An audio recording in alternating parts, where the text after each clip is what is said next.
Amazing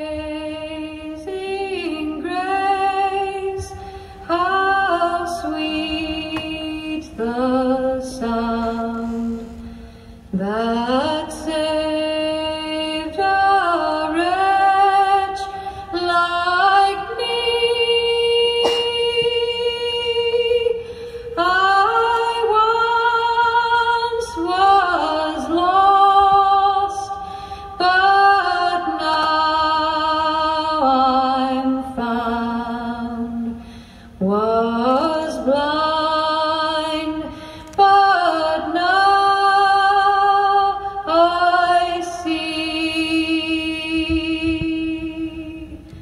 'Twas grace that taught my heart to fear, and grace my fears relieved.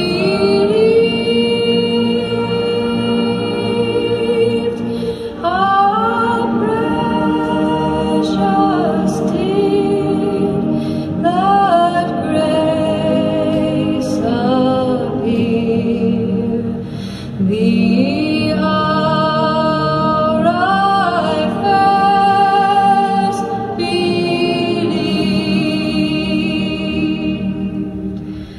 Through many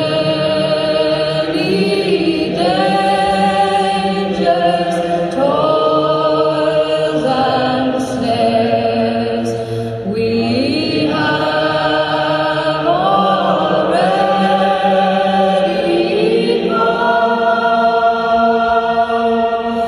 'Twas grace that brought us safe thus far, and grace will lead us home.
Me fui de Cuba en 1993.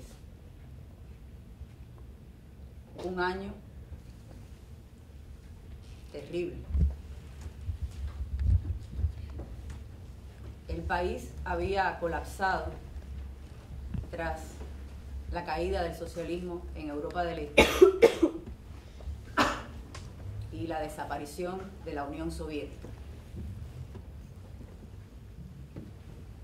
Yo estaba recién graduada de la universidad. Ganaba 198 pesos y pagaba 200 por el alquiler de un cuarto compartido sin derecho a cocina.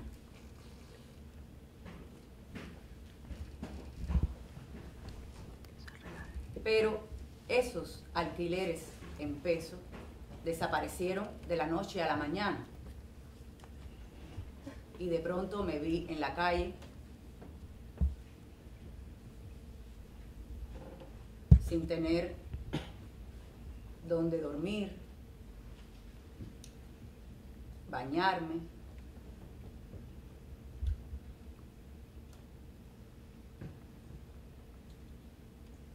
Durante un tiempo sobreviví gracias a los amigos que compartieron conmigo sus magros recursos.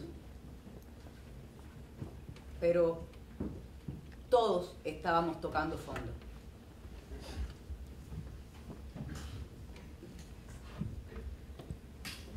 Y llegó el día en que tuve que dormir en los parques, las funerarias,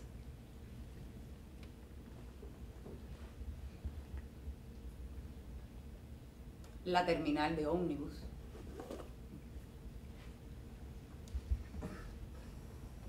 de todas esas opciones, la mejor era la funeraria. Invariablemente sobre las 12 de la noche, la familia del muerto se iba a descansar. A veces tenían que trasladarse kilómetros en bicicleta. Y entonces quedaba yo sola con el muerto, pero con todos los sillones y el termo de café a mi disposición.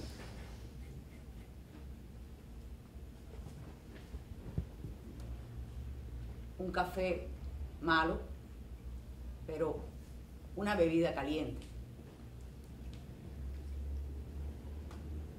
Muchas veces, de madrugada, tarde, llegaba algún conocido, vecino del muerto, me daba el pésame, hablábamos un rato y a veces me dejaban un poco de leche, Cerelac, que era una bebida que tomábamos en ese tiempo, algún pan con algo.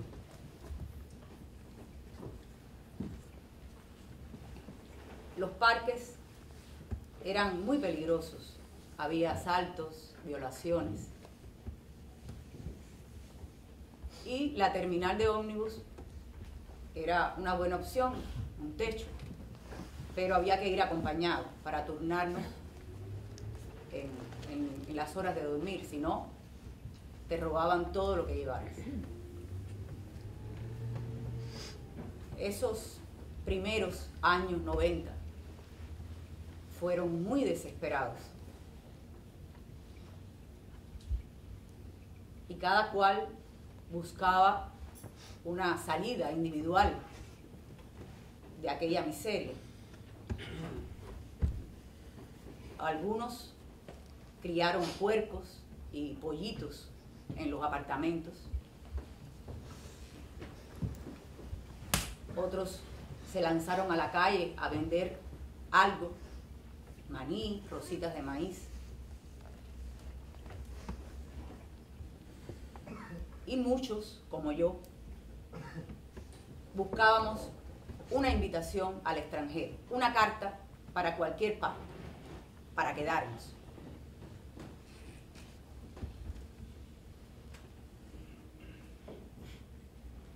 En esos años se fueron del país casi todos mis amigos, mis compañeros de estudio,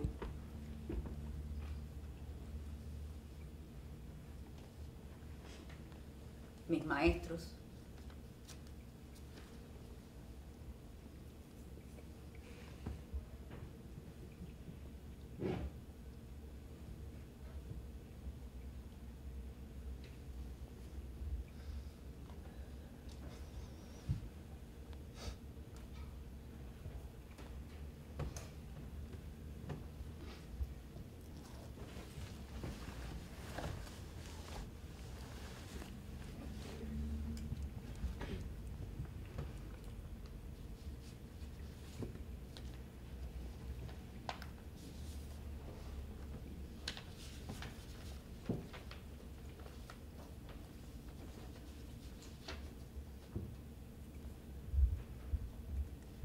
Querida amiga, no me fui de Cuba. Me escapé de Cuba en 1994.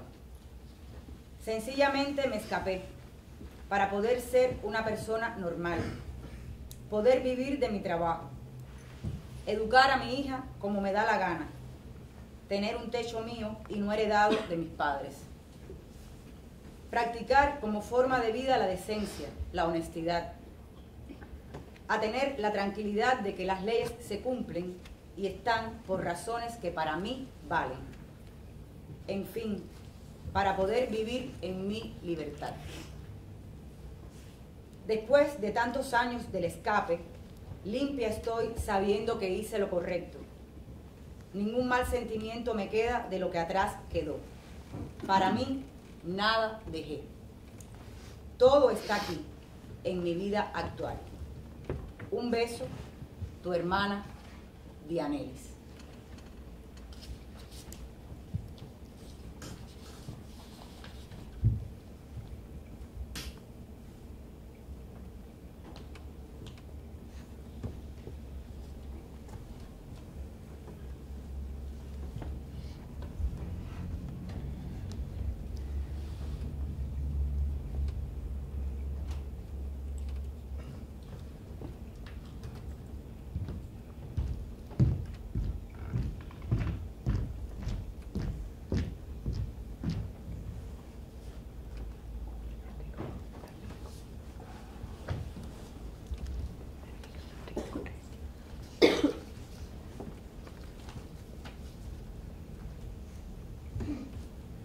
Mariela querida, en la época en que me fui, uno no se preguntaba por qué se iba uno de Cuba. Si algo se preguntaba, si para algo buscaba explicaciones, era para justificar por qué se quedaba. Que hoy nos pregunten a los que nos fuimos por qué lo hicimos, ya es un signo de cuánto han cambiado los tiempos, aunque siga pareciendo que hay más razones para irse que para quedarse. La razón más general y evidente era el absoluto deterioro político, económico, social y moral del país. No solo no había presente, sino que también se tenía la certeza de que el futuro tampoco existiría. Cuba ya no era un país donde uno podía pensar en llevar una vida normal, tener una carrera, crear una familia, etc. Prostituirse al gobierno, a los extranjeros, parecía ser la única opción de sobrevivencia, y ni siquiera así parecía una opción suficiente. En esos días, todo parecía decirme que no tenía cabida en ese país, que ante mí quedaban apenas dos opciones: o la progresiva domesticación de acuerdo a las normas oficiales, o la marginación absoluta. Fue así como pasé de ser alguien que nunca se había imaginado su vida fuera de Cuba, a concluir que no podía seguir viviendo en ese país. Si me daba miedo a terminar preso, más miedo me daba en que fuera yo quien terminara adaptándome a aquellas condiciones, aceptándolas como normales, justificándolas. Luego estaba esa cosa que le decían vida, y según los informes que nos llegaban de amigos que ya se habían escapado, merecía ser vivida. Pero para ello había primero que escapar. Así que en mi primer viaje al extranjero, en un vuelo de Iberia con destino a Frankfurt, invitado por mi cuñada, me quedé en la escala que hacía en Madrid. Besos grandes, muchos. Enrique.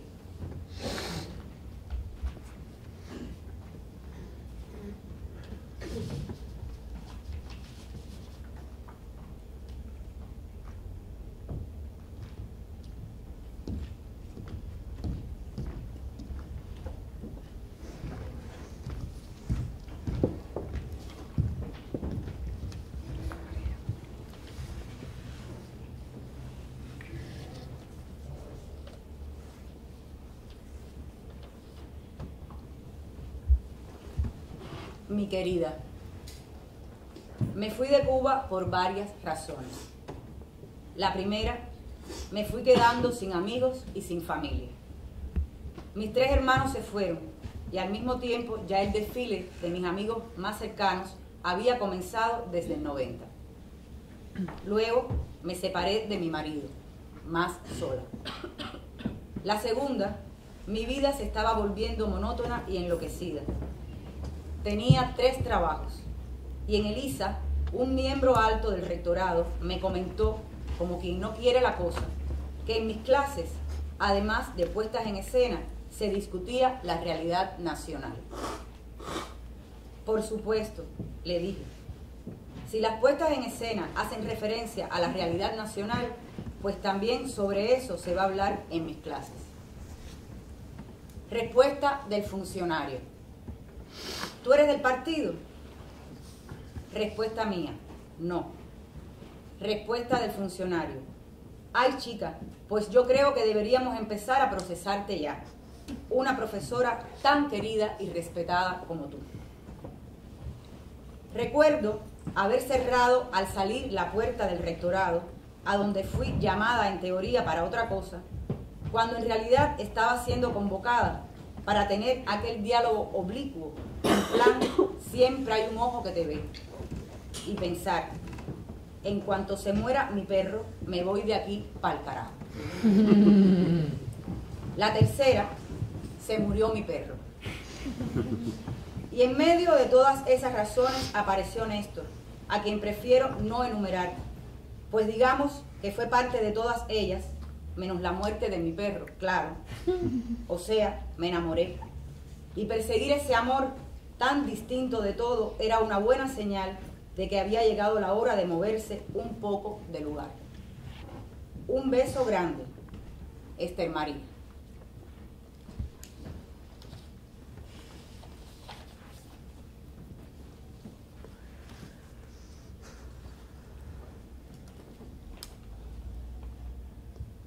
La estampida fue en todas direcciones y tuvo su clímax en agosto del 94 con la crisis de los balseros. Aquello parecía increíble.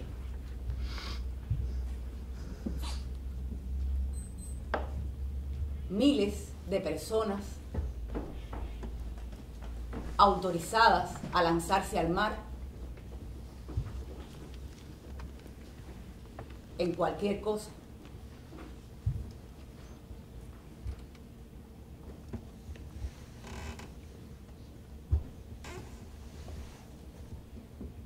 Muchos murieron ahogados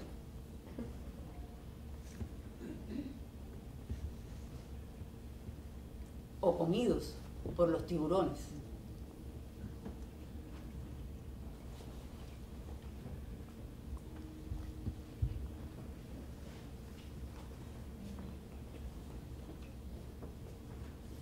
Los restos de las balsas, de los cuerpos, empezaron a recalar en las costas de Cuba, Florida, México,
Cuando yo nací, en 1968, ya mi familia estaba dividida.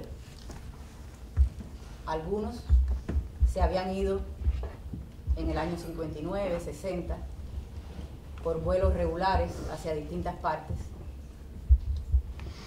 Otros se fueron por Camarioca, que fue el primer éxodo masivo que hubo por el mar. Y en Cuba quedaban, de mi familia materna, los abuelos, una tía y 3 tíos. Ese año, el 68, fue el año de la ofensiva revolucionaria. En ese momento se nacionalizaron todos los pequeños negocios que quedaban aún como propiedad privada: bares, cafeterías, restaurantes, como muchos de esos que vemos hoy con tanta naturalidad.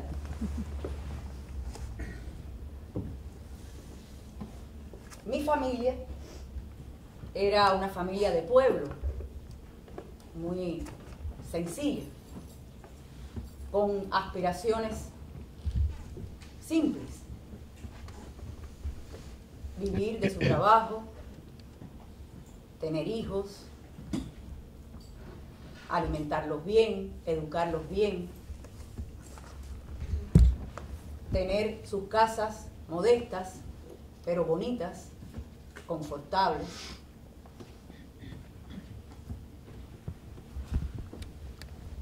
La tía tenía una peluquería en la sala de su casa. Ahí tenía su máquina de hacer cornhuey, su máquina secadora, una silla reclinable donde las clientas se acostaban a lavar la cabeza, el lavadero de la cabeza y, bueno, todos los elementos propios de una peluquería. El tío tenía un pequeño taller para arreglar efectos electrónicos, sobre todo televisores, radios. Y los otros tíos trabajaban en una panadería que había fundado mi abuelo a principios de los 40 y que era como la propiedad familiar.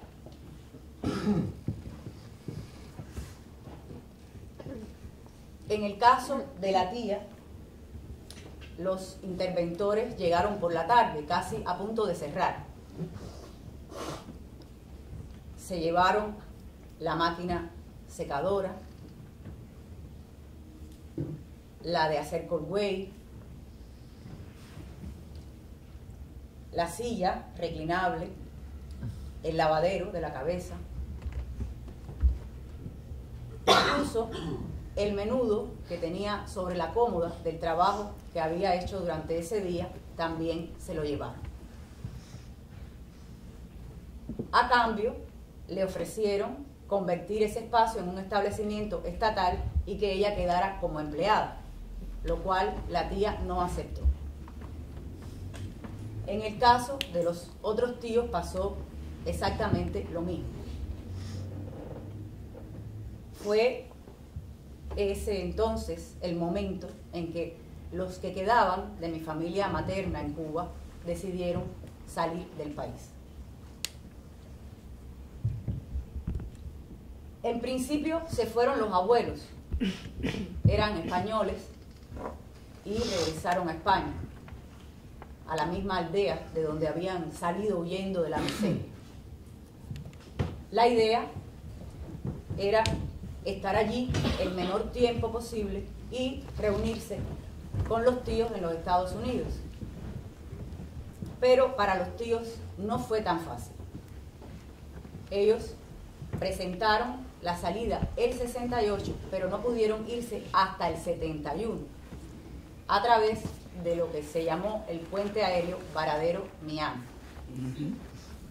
Este puente aéreo fue resultado de los acuerdos a que llegaron los gobiernos de Cuba y Estados Unidos luego de la crisis de Camarioca, que solo duró 45 días. El gobierno americano se comprometía a ir sacando por vía aérea a todas las personas que quedaron varadas al cerrarse Camarioca y a los que manifestaran su interés en emigrar a Estados Unidos. Pero no era tan sencillo como apuntarse en una lista y esperar la salida. Las personas que presentaban la salida debían cumplir algunos requisitos. Por ejemplo, no podían viajar jóvenes en edad militar. También había restricciones con respecto a algunas profesiones. No podían salir tampoco las personas que hubieran estado vinculadas a las Fuerzas Armadas. Y los que sí eran aceptados para salir, tenían que esperar la salida trabajando en la agricultura, en unos campamentos que se crearon, que se llamaron campamentos de apátridas, bajo un régimen semimilitar.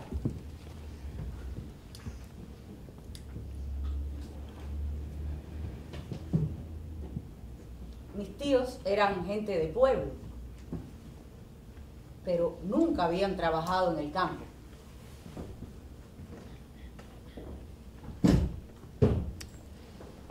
No habían dormido fuera de sus casas.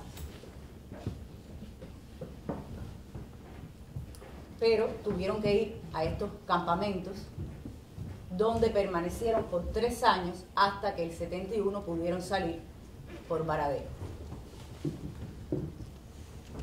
Algunas personas incluso renunciaron a la salida porque la vida en estos campamentos era muy difícil.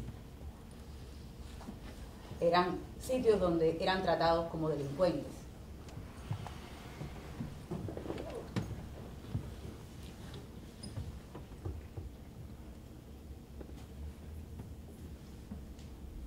Finalmente, los tíos se fueron, no sin antes cumplir los últimos requisitos. Las personas, al momento de presentar la salida, se les practicaba un inventario muy riguroso. Ahí se declaraban todas sus propiedades, si tenían casas, si tenían autos, ropa, zapatos, muebles, efectos electrodomésticos, adornos, joyas, todo quedaba perfectamente registrado en ese inventario, que era chequeado al momento en que se iba a producir la salida. Solo podían viajar con un equipaje por valor de 50 pesos, incluidos sus elementos personales. Incluso en el propio aeropuerto eran requisados y despojados de relojes, aretes, pendientes.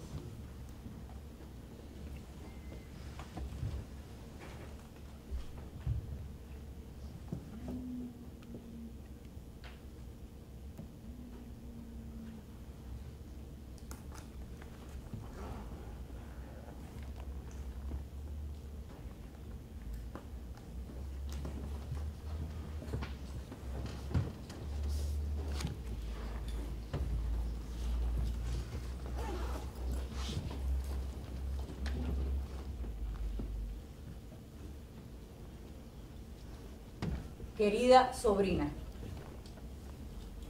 primero me quitaron el taller.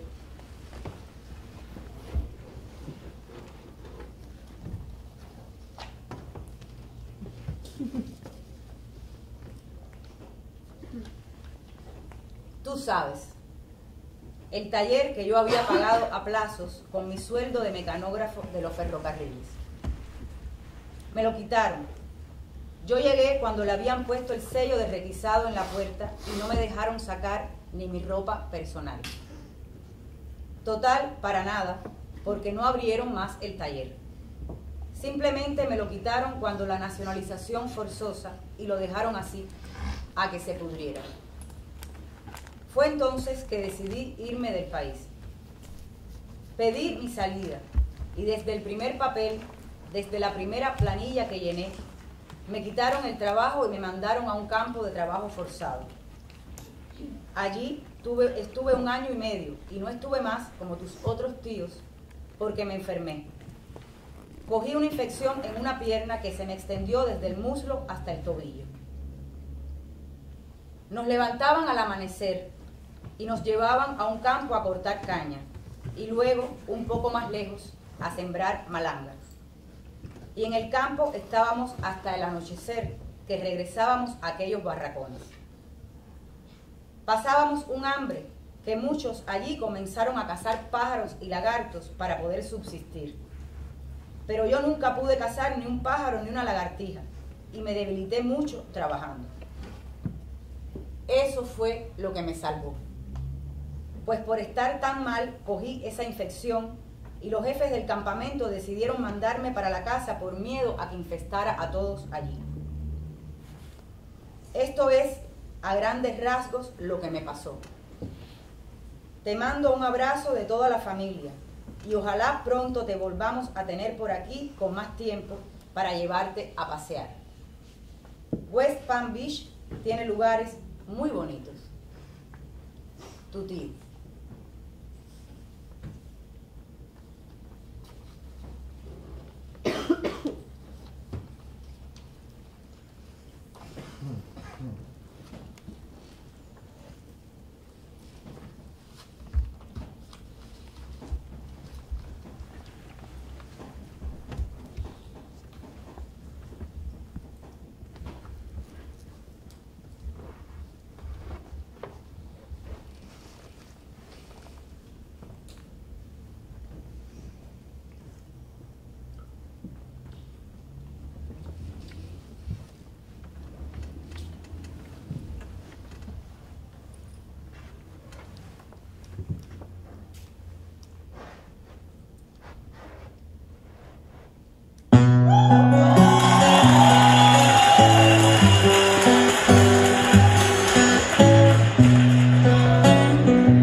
Yo siempre escuché hablar de la otra orilla, envuelta en una nube de misterio. Allí mis tíos eran en colores, aquí sencillamente en blanco y negro. Blanco y negro. Había que hablar de ellos en voz baja, a veces con un tono de desprecio.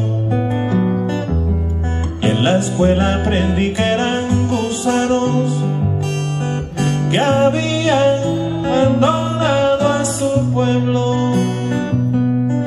A su pueblo, no digo yo, viene bailando con Celia Cruz, oyendo a Willy Chirindo, venerando al mismo santo y con el mismo padrino.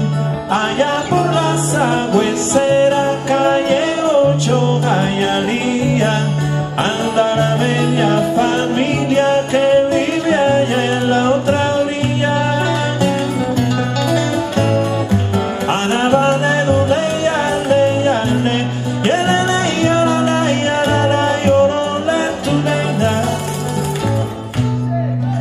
Un día el tío volvió de la otra orilla,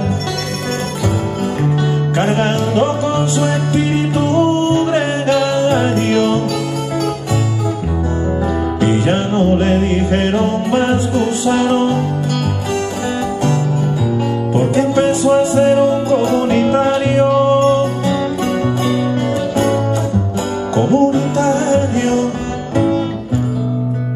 Y al fin llegó el fatídico año 80 y mi familia fue disminuyendo, como años antes pasó en Camarioca. El puerto del mar y él lo fue engullendo, no digo yo, bailando con Celia Cruz, oyendo a Willy Chirino, venerando al mismo santo y con el mismo padrino. Allá por la Sagüesera, calle 8, lejanía anda la media familia que vive allá en la otra orilla.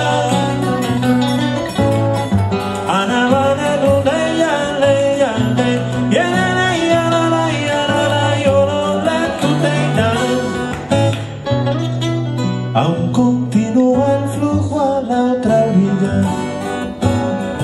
en vuelos regulares y balseros.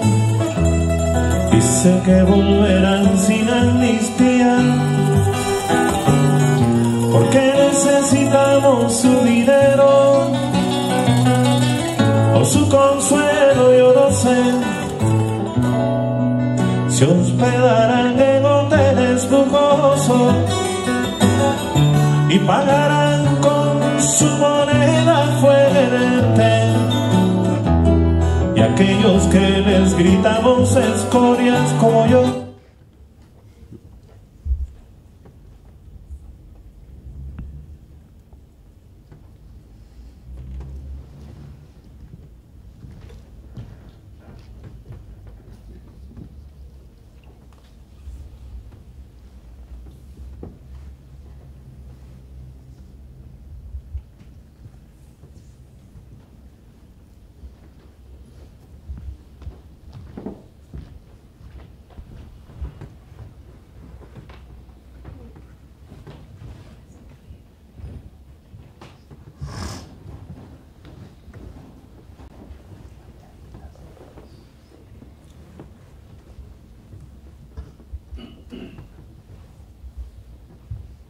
en 1980 yo tenía 11 años. Estaba en el 6º grado de la primaria. Y en la escuela tenía un gran amigo. Nos sentamos juntos desde primer grado. Y nuestra amistad estaba determinada por la fatalidad. Él era gordo, yo era gorda y visca, y de alguna manera estas desgracias nos unieron de manera muy fuerte y nos protegíamos del escarnio del resto de la escuela. Pero la amistad de Papillo, que es como se llama o se llamaba este amigo, y mía, tenía sus inconvenientes. La familia de Papillo era una familia muy correcta, muy fina, muy decente, pero no era una familia integrada. Su mamá era ama de casa, no trabajaba en la calle. Su papá trabajaba de manera particular, alquilando un carro.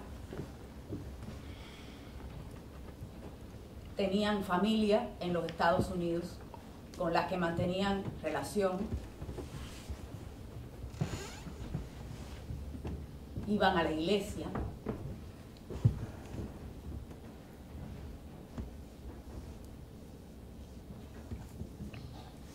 Mi familia también era una familia muy fina, muy correcta, decente, pero era una familia integrada. Mis padres, mis hermanos pertenecían a todas las organizaciones de masa. Mi familia participaba en todas las actividades sociales de la comunidad. Mi padre era militante del partido.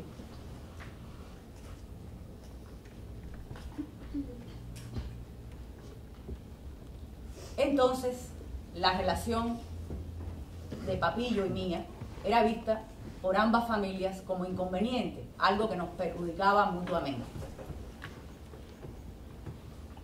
Un día, Papillo no vino a la escuela eran los meses de los sucesos de la Embajada del Perú y el éxodo por el Mariel, que duró 159 días, de abril a septiembre del 80.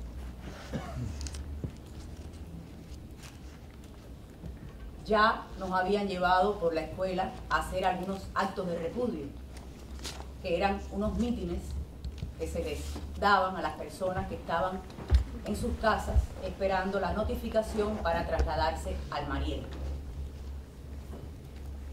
En esos actos, estas personas eran atormentadas con gritos, insultos, se les tiraban huevos, piedras. A veces cortaban la corriente y el agua de las casas.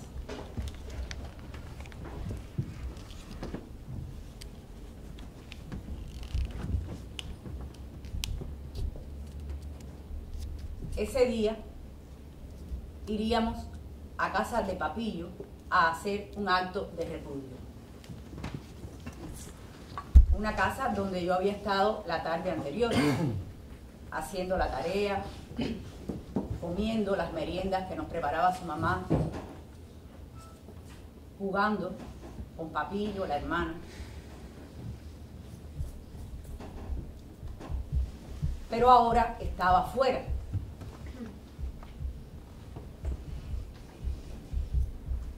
Dentro de la turba y viviendo dos terrores: el terror de que las maestras vieran que yo estaba llorando, que no gritaba con suficiente fuerza las consignas, los insultos, que no acababa de tirar el huevo que me habían puesto en la mano.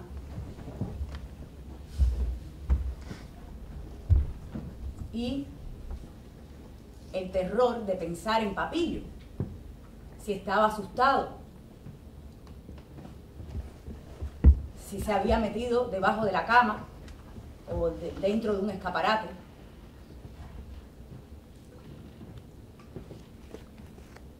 ¿Y qué pasaría si la turba rompía la puerta y entraba en la casa? ¿Qué haría Papillo?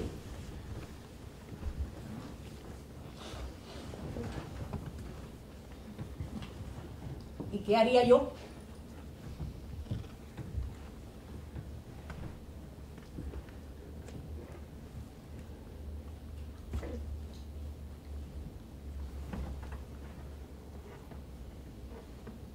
Pasados unos días me escapé de la escuela y fui a la casa de Papillo, aterrada también, porque podían verme decirle a las maestras, a mis padres.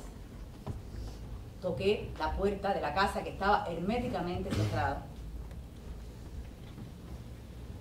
y el papá de Papillo me abrió un tanto así de la puerta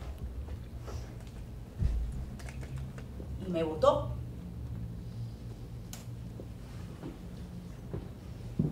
Me dijo cosas muy feas.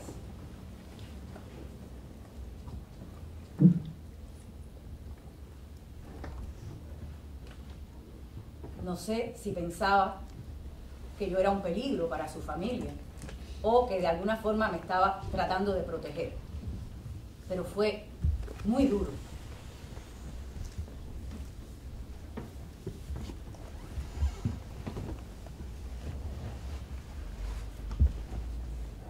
Nunca más vi a Papillo.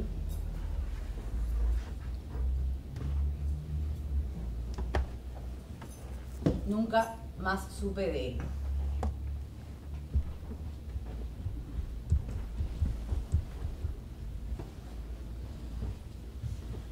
Mi familia era una familia integrada. Mis hermanos eran militantes de la Unión de Jóvenes Comunistas y eran muy activos en su militancia.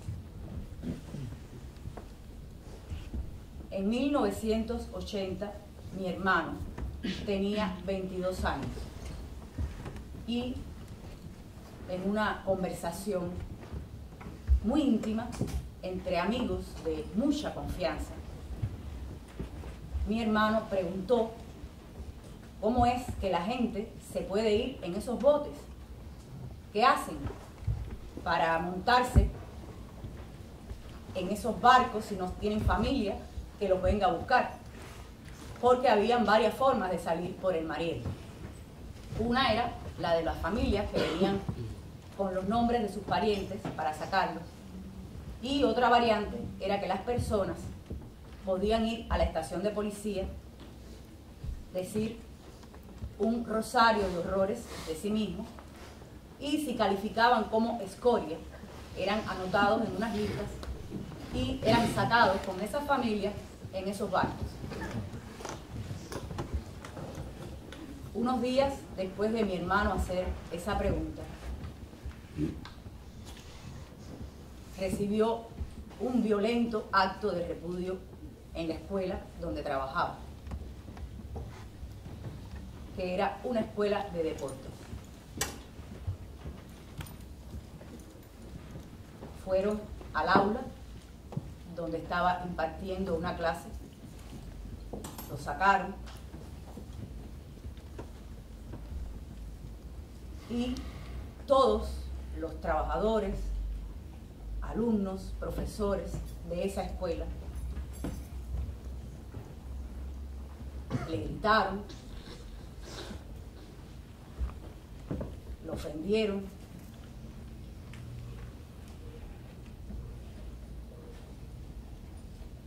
lo patearon,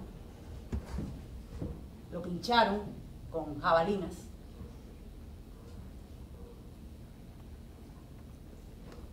lo escupieron y lo arrastraron desde la escuela unos kilómetros hasta la salida de la ciudad, donde lo dejaron tirado al lado de la carretera.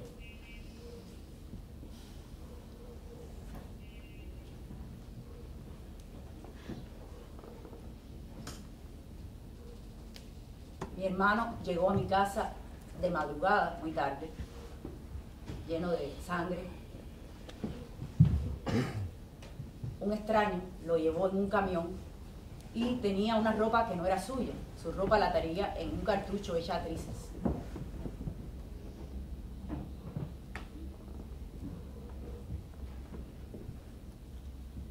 Fue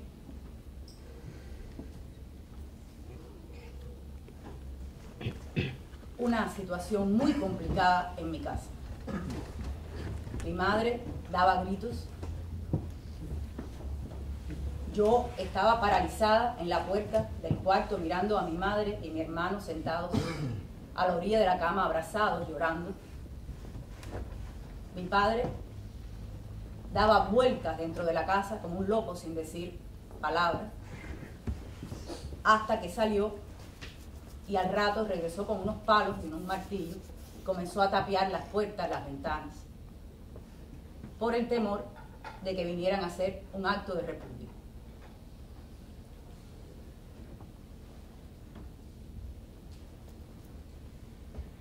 Y así fue. Al otro día, en la mañana, vino la turba e hicieron un acto de repudio a mi casa.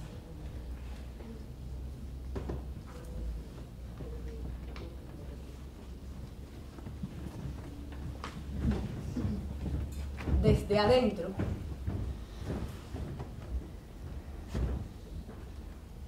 es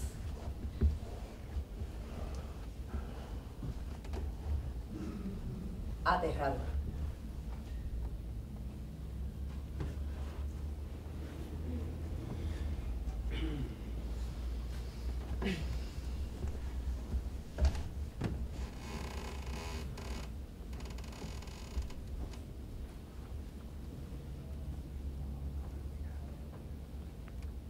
Muchos años después supe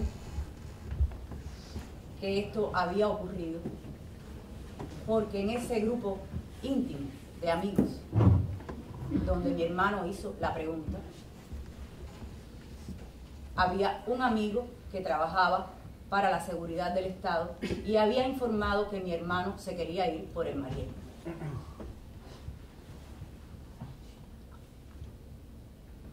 Ese amigo era el mejor amigo de mi hermano. Se criaron juntos, crecieron juntos y sé que se querían muchísimo.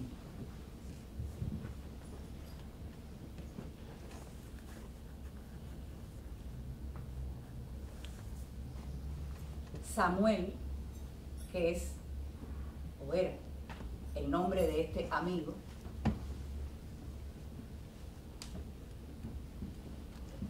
siempre estaba en mi casa y tenía una sonrisa preciosa.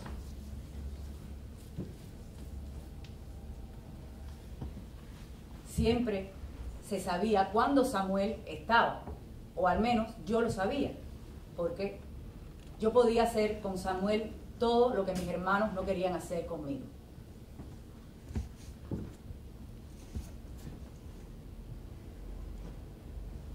Tengo un recuerdo muy nítido de Samuel, siendo yo muy pequeña, cuando él y mi hermano se escondían en un cuarto de desahogo que había en el patio, se llevaban el radio cuando mi padre no estaba, y ahí, escondidos, se ponían a sintonizar las emisoras americanas para oír la música. Y se movían la boca como si se supieran las letras. Y se contorsionaban.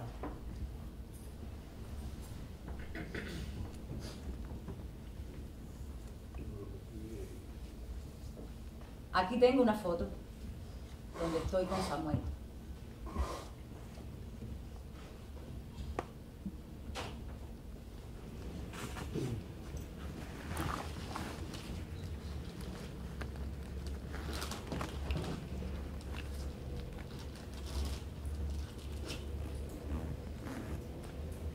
Aquí estamos en un potrero que había al lado de mi casa y Samuel me estaba enseñando a empinar papalotes.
Nunca más supe de Samuel.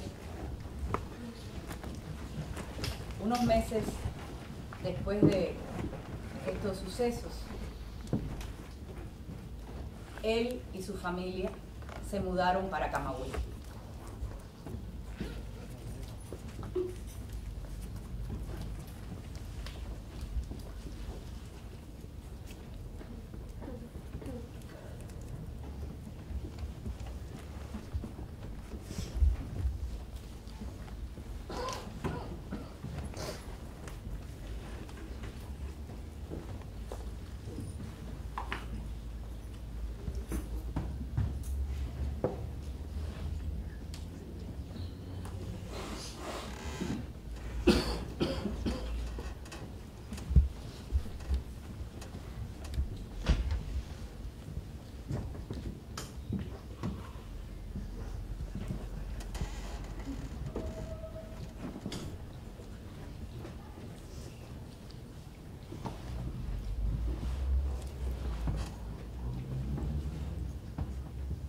Cuando la pequeña embarcación, un bote de 25 pies, salió del Mariel, una sensación no de alegría, pero sí de inmenso descanso, invadió a los 30 viajeros que hambrientos y apelmazados partíamos.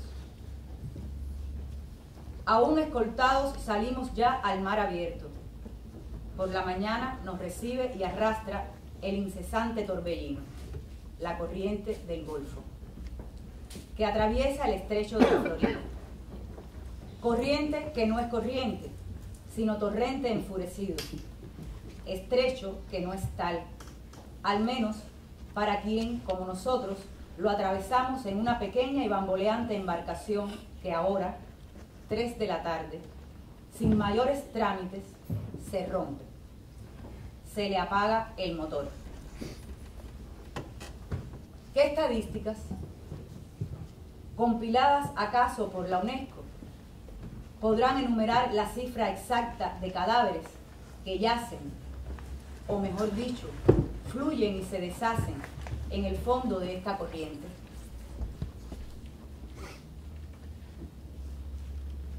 ¿10.000? ¿30.000? La selva sigue fluyendo, arrastrándonos, no precisamente a la Florida, sino al océano Atlántico. Por fortuna, la radio de la embarcación funciona y nuestro improvisado y temerario capitán, primera vez que coge un timón, no cesa de enviar señales de SOS. Algunas embarcaciones repletas pasan cerca de nosotros, diciéndonos adiós. Nadie en estos momentos está para perder el tiempo. Como no queda otra alternativa que esperar a que alguien nos rescate, nos dedicamos a vomitar la bilis, mientras nos balanceamos aferrados unos a los otros y nos dirigimos a algunas palabras. El viajero que viene pegado a mí se niega rotundamente a aceptar la teoría de que vamos hacia la Florida. ¡Usa! ¡Usa!, le gritan. Pero él no admite no solo que vayamos para USA, ni siquiera que exista un lugar llamado así. Emite extraños ronquidos, alza los brazos y mira, en otro mundo, el mar que se nos abalanza. Desistimos de intentar hacerle entrar en razón, comprendiendo que el pobre hombre desde hace mucho tiempo la ha perdido y que precisamente por eso había ido a parar. Lo habían llevado del manicomio a aquella tabla que se bamboleaba, junto con algún pícaro acribillado de tatuajes, y la gran mayoría, gente, jóvenes, viejos, mujeres, que se las habían agenciado entre pedradas y golpes para conseguir el salvoconducto liberador. Al oscurecer, agotada la bilis, solamente arqueamos. En el horizonte aparece un helicóptero, desciende, nos tira unas cuantas fotos y se marcha. A medianoche, un enorme barco con el estimulante nombre de Vigorosus II se nos acerca. es un guardacostas norteamericano, que ya tira sus botes salvavidas al agua, que ya llegan hasta nosotros, que ya nos transportan, que ya subidos por sogas nos depositan en la cubierta. Así pasamos la madrugada y al día siguiente, el tercero de nuestra travesía, estamos ya frente a Key West.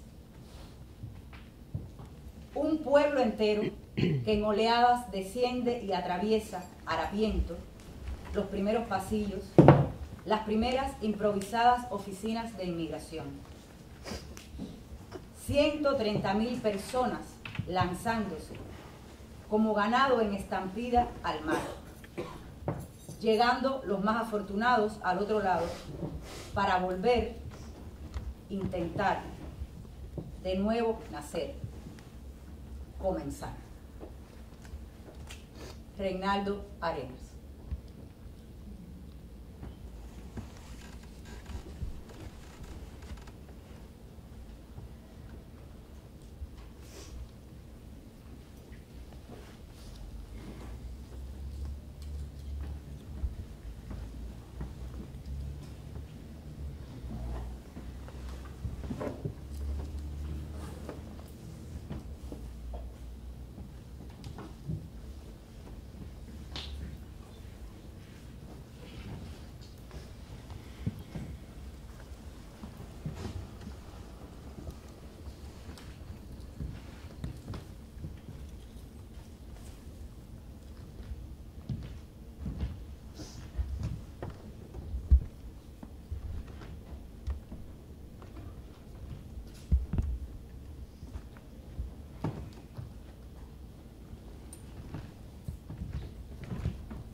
La madre de mi cuñado tuvo 4 hijos, 3 de un primer matrimonio y 1 de un hombre con quien no se casó, pero que sí reconoció a ese niño legalmente. En 1961, esta mujer entró en pánico a partir de una campaña muy fuerte que hubo, que alertaba a los padres que el gobierno era comunista, que no iba a haber más educación privada, que los padres no podían elegir el tipo de educación que quisieran para sus hijos, que se los iban a quitar los hijos y mandarlos a escuelas lejos de la casa, donde ellos no podrían tener control ninguno de lo que consideraban mejor para sus hijos, que iban a perder la patria potestad. Fue el momento en que muchos padres decidieron mandar a sus hijos pequeños y adolescentes a los Estados Unidos a través de algo que se conoce como la Operación Peter Pan. Esta fue una operación organizada por la Iglesia Católica y financiada desde los Estados Unidos para sacar la mayor cantidad de niños y adolescentes de Cuba. La idea era que los niños salieran solos de inmediato y que los padres se unieran con ellos en el menor tiempo posible. Pero esto se complicó en el 62, cuando fueron cancelados por el gobierno de los Estados Unidos los vuelos regulares a raíz de la crisis de los misiles. Y muchos padres quedaron parados en Cuba. Algunos consiguieron reunirse con sus hijos en unos meses, otros en unos años, algunos en muchos años, y hubo quien nunca lo consiguió. El caso de la madre de mi cuñado fue también muy complicado. Ella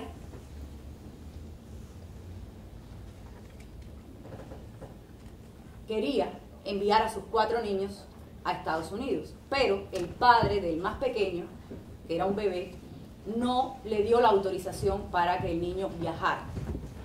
No porque tuviera interés en el futuro de ese niño, del cual no se ocupaba, sino porque eso lo perjudicaba políticamente en ese momento. Entonces esta mujer, en un acto de total desesperación, decidió enviar a los 3 más grandecitos por delante, con la esperanza de que este hombre le diera la autorización del bebé. Pero eso nunca ocurrió. Ese bebé creció, se hizo un hombre y nunca se fue de Cuba. Ella intentó por todos los medios de mantener la comunicación con esos niños, pero era muy difícil. Las cartas demoraban meses, las llamadas telefónicas eran casi inexistentes y muy costosas, y esos niños no sabían leer y escribir. Al cabo de un año fueron reubicados en el estado de Illinois y adoptados por una familia americana que los crió como hijos. Pasados 40 años, esta mujer logró establecer contacto con uno de esos hijos y con el tiempo consiguió que la invitara a Estados Unidos. La idea era quedarse y el tiempo que le quedaba de vida pasarlo con esos hijos que ya eran hombres, que tenían sus propias familias. Pero al cabo de un año, esta mujer tuvo que regresar tras un complicadísimo proceso de repatriación, porque ningún hijo la quería. La fueron botando de cada una de las casas donde se crearon graves conflictos con ella o por ella en la vida de estos hombres, que la veían como una extraña y que le guardaban un inmenso rencor.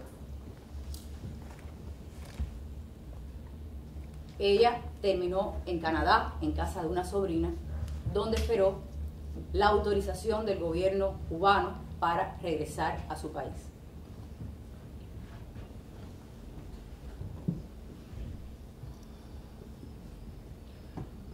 Era una mujer extraña. Cuando yo la conocí, me daba un poco de miedo estar a solas con ella. Era esa mezcla de pena y temor que uno tiene cuando está cerca de un enfermo mental.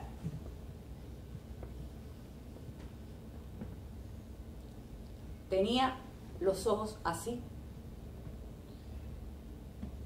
de tantas cirugías que se había hecho, tratando de seguir pareciéndose a como era cuando se separó de sus niños y que la vieran y pudieran reconocerla.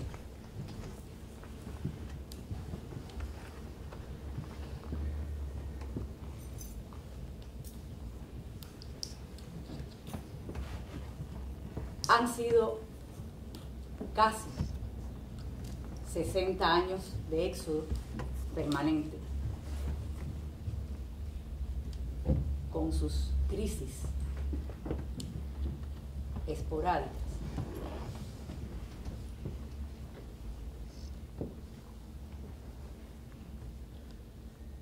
Y los acontecimientos, las circunstancias, nos han cambiado la vida drásticamente a muchos.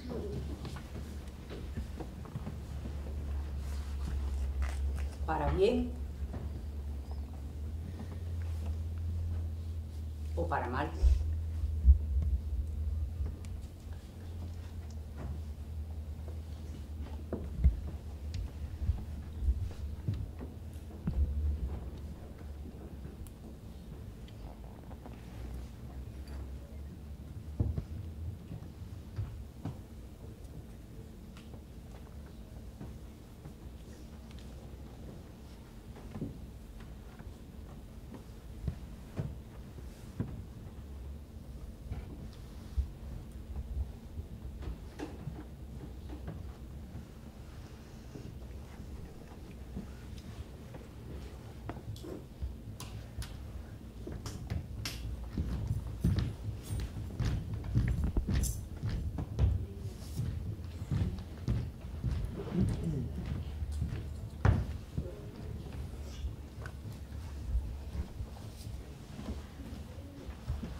Hola, Mariela. Mis padres se fueron una noche en un bote de 17 pies. Me imagino esa noche y el terror que seguro vivió mi madre cruzando ese mar. Mi padre, Raúl Chivás, escribió el manifiesto de 1957 de la Sierra Maestra, con Felipe Pasos y Fidel Castro. Él fue comandante en el ejército rebelde. Después de la revolución, empezó a ver que las posiciones importantes en el gobierno se iban a los de la más izquierda de la coalición de luchadores en la revolución. Mi padre era socialdemócrata y en una reunión que tuvo con Fidel y otros altos dirigentes en agosto de 1960, discutió problemas como las detenciones a los que no estaban de acuerdo con las acciones del gobierno. Habló sobre la importancia de libertad para la prensa y que el pueblo tenga chance de opinar. Cuando salió de la reunión, sabía que tenía que salir del país o lo iban a matar o meter preso. Cuando estoy en Cuba, veo la historia de mi familia por todas partes. En el Museo de la Revolución hay una pintura de los fundadores del país. Allí tengo dos ancestros. Ignacio Agramonte, primo de mi bisabuela Luisa Agramonte, y Eduardo Agramonte, el hermano de Luisa. El nombre de Ignacio está enfrente de uno de los edificios de la Universidad de La Habana. En el Parque Central, mi tío, Eduardo Chivás, en 1927, empezó sus discursos políticos y allí inició su carrera como político. Enfrente de la UNEAC está la casa donde vivió mi familia. Hay una pequeñita placa con el nombre de Eddie Chivás, pero no menciona a mi padre. Así que cuando me dijeron en Cuba que no soy cubana, bueno, es difícil oír eso. Pero siempre regreso buscando la manera de hacer obras, colaboraciones, cualquier cosa para tener esa conexión a la tierra donde tantos familiares míos se dedicaron y perdieron la vida tratando de traer libertad. Un abrazo fuerte para ti. Espero verte pronto. Marisa.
Por la calle de tu recuerdo, oye,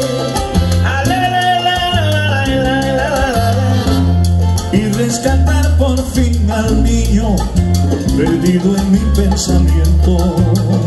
Óyelo, porque el tiempo y la memoria, porque el tiempo y la memoria juegan juntos en nuestra historia. se me fue toda una vida, Se me fue toda una vida y tu imagen no se me borra. Quiero volver sin mirar atrás, poder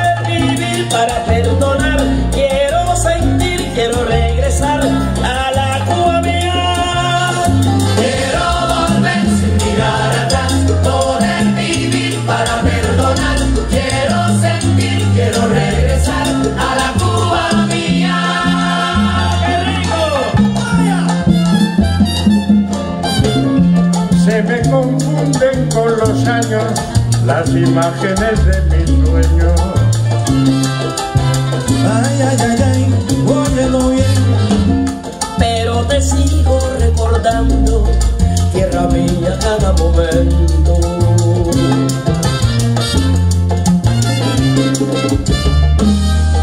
Con el son y con la clave, Con el son y con la clave, con el sol y la arena suave.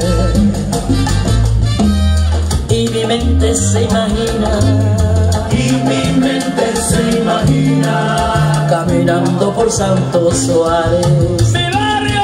¡Donde nació!